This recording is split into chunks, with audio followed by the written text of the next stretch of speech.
Hello again. This morning's words of meditation come from Dr. King's letter from a Birmingham jail, April 16th, 1963. I have yet to engage in a direct action campaign that was well-timed in the view of those who have not suffered unduly from the disease of segregation. For years, I have heard the word wait. It rings in the ear of every Negro with piercing familiarity. This wait has almost always meant never. We must come to see with one of our distinguished jurists that justice too long delayed is justice denied. I must make confession to you, my Christian and Jewish brothers. I must confess that over the past few years, I have been gravely disappointed with the white moderate. I have almost reached the regrettable conclusion that the Negro's great stumbling block in his stride toward freedom is not the white citizens' counselor or the Ku Klux Klanner, but the white moderate, more devoted to order than to justice, who prefers a negative peace, which is the absence of tension, to a positive peace, which is the presence of justice, who constantly says, I agree with the goals you seek, but I cannot agree with the methods of direct action. This shallow understanding from people of goodwill is more frustrating than absolute misunderstanding from people of ill will. I had hoped that the white moderate would understand that the presence of tension in the South is a necessary phase in the transition from an obnoxious negative peace, in which the Negro passively accepts his unjust plight, to a substantive and positive peace, in which all men respect the dignity and worth of human personality. We who engage in nonviolent direct action are not the creators of this tension. We merely bring to the surface the hidden tension that is already alive. We bring it out in the open, where it can be seen and dealt with, like a boil that can never be cured so long as it is covered up, but must be opened with all its ugliness to the natural medicines of light and air. Injustice must be exposed with all the tension its exposure creates, to the light of human consciousness and the air of open opinion before it can ever be cured. When I was asked to speak to you all again, which is always a treat, by the way, on the general theme of nonviolence, there were a lot of different directions my head spun off into. But the very first thing I thought to do was to reread Letter from a Birmingham Jail. It sort of seemed the logical starting point if such a thing exists. The other thing that it got me thinking of almost immediately, and I think for obvious reasons in current events, is the teaching of history. Particularly that last part about comparing the tension to a boil. You certainly compare history to a boil and the need to lance it and treat it and deal with it. So I started thinking about Dr. King's letter and then also my job as a history teacher. And every time I linger upon that letter, my mind sort of goes right to the concept of a positive peace and a negative peace. For some reason, it's the first thing that I always think of. It means the absence of violence in all forms and the ability of conflict to unfold in a more constructive way, generally speaking. That's positive peace. And that's a tall order, as Dr. King himself knew. A negative peace is perhaps easier to maintain. Later in the letter, he wrote, more and more, I feel that the people of ill will have used time much more effectively than have people of goodwill.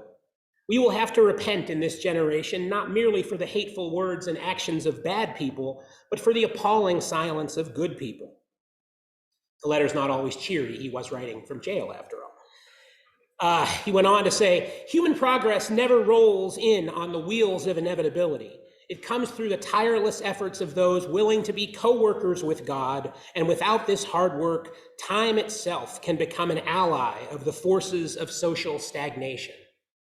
This sentence really struck me very hard in the past couple of weeks as I started to think about it.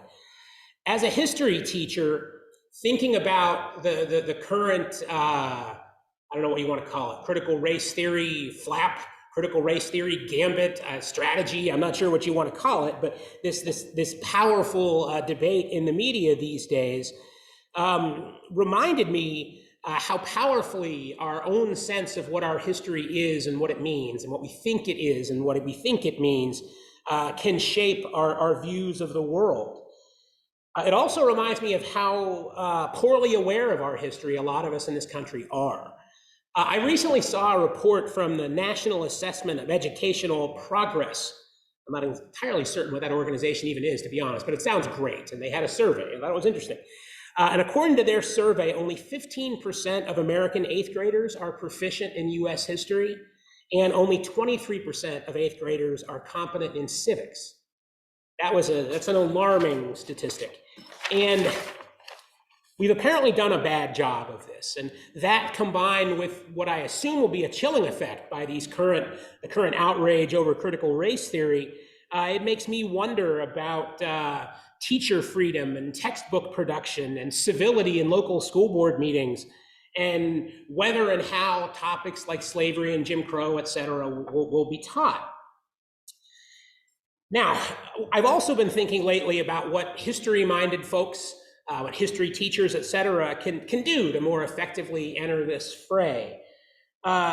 So for my part, I guess what I've been trying to do the past 6 months, I've entered into a research project on slavery and the sectional crisis and its relationship to the founding of Christian University, or Culver Stockton College. And that's my way of informing these conversations on campus that are taking place. Between that and the fact that I teach this stuff in my classes all the time, I sort of feel like I'm doing my bit. But then I got blindsided recently, and it's really troubled me. In ways that I didn't expect, this research project I've been doing into the history of the college has unintentionally and downright uncomfortably made me think about my own orientation toward topics like race and slavery and the Civil War. What happened was, when researching into the leaders and the theological roots of the Campbell Stone movement that founded the Christian University over in Canton, it took me back to Kentucky, where that movement was born in the early 19th century. And there, during the process of this research, I found my own family. I had an old Kentucky home I didn't even know about. And I stumbled into it while researching for the college. Now, I had first run across the name Giltner in relation to research I had done out here a couple of years ago when I was reading an article about the Richard Eels Illinois Supreme Court appeal. And I was reading this article. It's a little more legalistic than the stuff I usually read, but I was doing my best to understand it. And in one of the footnotes, it mentioned that one of the cases that was used as a precedent to review by the Illinois Supreme Court was a case called Giltner versus Gorham that had happened in 1848. And I thought to myself, oh, well, that's interesting. Some Giltner was involved in some kind of case related to slavery. I'll read that eventually when I have time. Didn't dawn on me as any kind of critical connection. Probably a lot of people with my last name. I'm not much of a legal scholar, so I'll get to that when I have time. So I put it out of my brain. Now, I'm probably not the only historian who has gone much of his life not really thinking deeply about my own family history.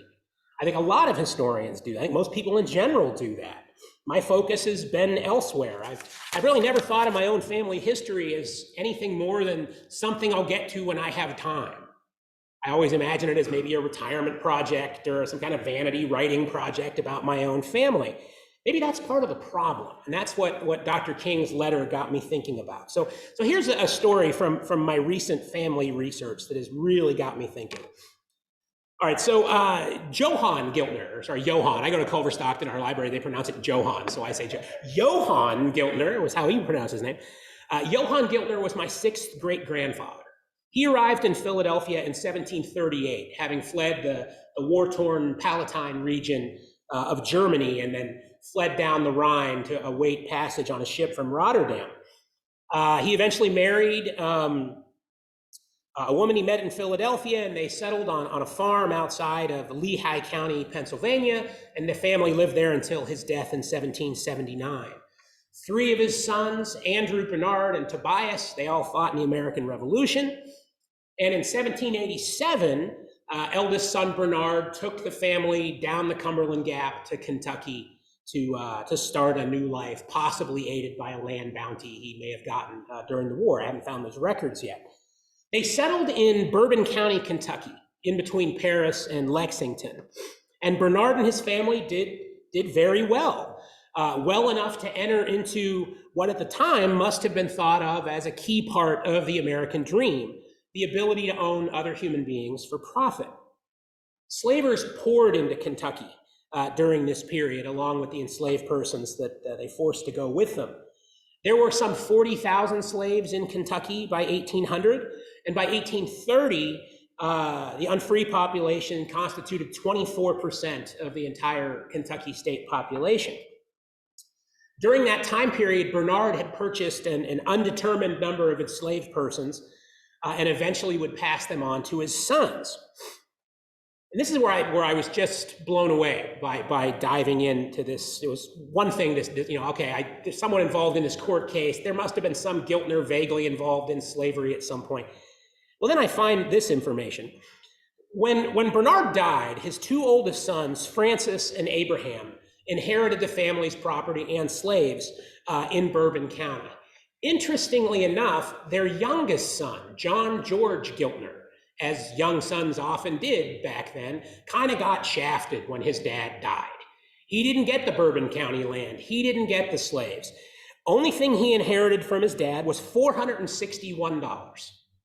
So to find a better opportunity, John George Giltner bought 160 acres of forested land across the river in Clark County, Indiana. And that's where he would build his family. Now, slavery was banned by Constitution of Indiana in 1816, and the Supreme Court subsequently freed all remaining slaves in Indiana in 1820. So the Giltners who came from Indiana wouldn't grow up in a slave territory. They would grow up in a free territory.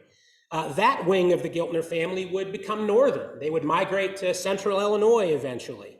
They would own no slaves. They would fight for the Union in the American Civil War. That's my wing of the family. That's the wing of the family I was told about. That's the only wing of the family I was told about. And so in my mind, my family's connection to slavery and the Civil War is as ministers in Nebraska preaching against it, or as Union soldiers who fought against it during the war. But there's this entire other side of the family. I hear students and people in general say this all the time. Well, my family had nothing to do with slavery. And at the risk of repeating a question that I hear too much on the internet in the wrong context, have you done your research? Perhaps you have more connections than you realize. So what of the Kentucky Giltners? What about the other wing of the family? What about my fourth great-grandfather's brother, Francis, who was the oldest son in that family? Francis, by the way, was my dad's sister's name. My dad's name is John, named after the other guy that was the founder of the family. So these names are still very much in the family. Francis Giltner went on to become a very successful slave owner in Carroll County, Kentucky. He moved the whole family from Bourbon County to Carroll County along the river at some point during that period. According to the 1840 census, he enslaved 21 persons at that time. And he's the Giltner I ran across who was referenced in the court case related to the Richard Eels incident. One of Francis Giltner's slaves was a mixed-race man named Adam Crosswhite. And a man named Ned Stone, had bought Adam Crosswhite for $200, and in 1819, Francis Giltner bought him. In August of 1843, Adam, who in those intervening years had married and raised a family while being owned by the Giltners, somehow learned that Francis had intended to break his family up and sell part of them further south. So he snuck away from the farm one night and sought help from the Madison, Indiana Underground Railroad, who agreed to help them. And eventually, the entire Crosswhite family, Adam, Sarah, Benjamin, Johnson, and 3 girls, whose names did not appear in the records that I saw, escaped to Marshall, Michigan, which was a city in south central Michigan that was known to be friendly to runaways. In response to this shocking act, the slave owners of Carroll County, Kentucky met in Covington. They employed spies and bounty hunters to go to Michigan and find out what happened to their slaves. In January of 1847, Francis Troutman, who was Francis Giltner's nephew, along with his younger son David, and a crew of bounty hunters headed to Michigan. They began kicking in doors and trying to find out information they could. One of them was actually arrested for unlawful entering and had to pay a $100 fine, but they got the information they wanted. They knew the Crosswhites were in Marshall. And in August of 1847, a posse was organized by Boone County, Kentucky slaveholders George Brazier and Benjamin Stevens. They headed to Marshall, Michigan to reclaim the Crosswhites. They were met and repulsed by an armed force of 200 white and black citizens who prevented them from recapturing the runaways. A local minister named Gorham spirited the Giltners away, and they were eventually taken to Canada and safety. Francis Troutman pressed charges in federal court, and the case Giltner versus Gorham resulted in a $4,500 damages being awarded to the Giltner family, and the legal precedent making it harder to help runaway slaves. Now, the Crosswhites were free. They returned to Marshall, Michigan after the Civil War. There's actually a statue of the Crosswhite family facing the river, put up in commemoration of their escape and the role of the town in defending them. As for Francis Giltner, he and the other slave owners in Carroll County were furious. And as it turns out, one of Giltner's neighbors and his personal friends was U.S. Senator Henry Clay, who lived on a tract of land nearby. Clay, the great compromiser and one of the most influential senators at the time, highlighted what he called the Giltner case. It's interesting, in the South, it was the Giltner case. In the North, they called it the Crosswhite case. I had even heard of it before I even knew that my family was involved in it.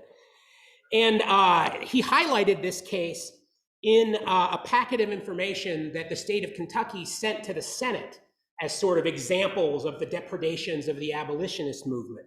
This was included by Senator Andrew Butler in this extensive report on the violence of abolitionists. He printed 10,000 copies of this report and sent it across the entire South. And the indications are that a year and a half later, this very famous story of the Giltner slaves in Kentucky became at least part of the conversation that led to the Compromise of 1850 and the passage of a tougher Fugitive Slave Act. So in a sense, I went from not even knowing about this wing of my family to thinking that they played a role in the major events of the sectional breakdown of the 1850s. So even though I'm a historian of this time period and studying it is what I do and have been doing, I really haven't delved much into my own family history. The more I dive in, the more I find, and the more troubling it becomes. The connections seem to be endless. And it makes me sort of, on the one hand, not want to look into this stuff. On the other hand, it's all I want to do is dive in and see what I can find. I'll just give you one more final example here. Just the other day, for instance, I was checking information that I could find on the ship Glasgow. And the Glasgow was the merchant ship that Johann Giltner came over on in 1738. And just to be thorough, I pulled up the Transatlantic Slavery Database, which is a marvelous resource documenting the slave trade. And I searched for that ship just in case. And I found that that ship, sure enough, was used for at least 4 slave voyages during its life as well, in between its role as a merchant ship.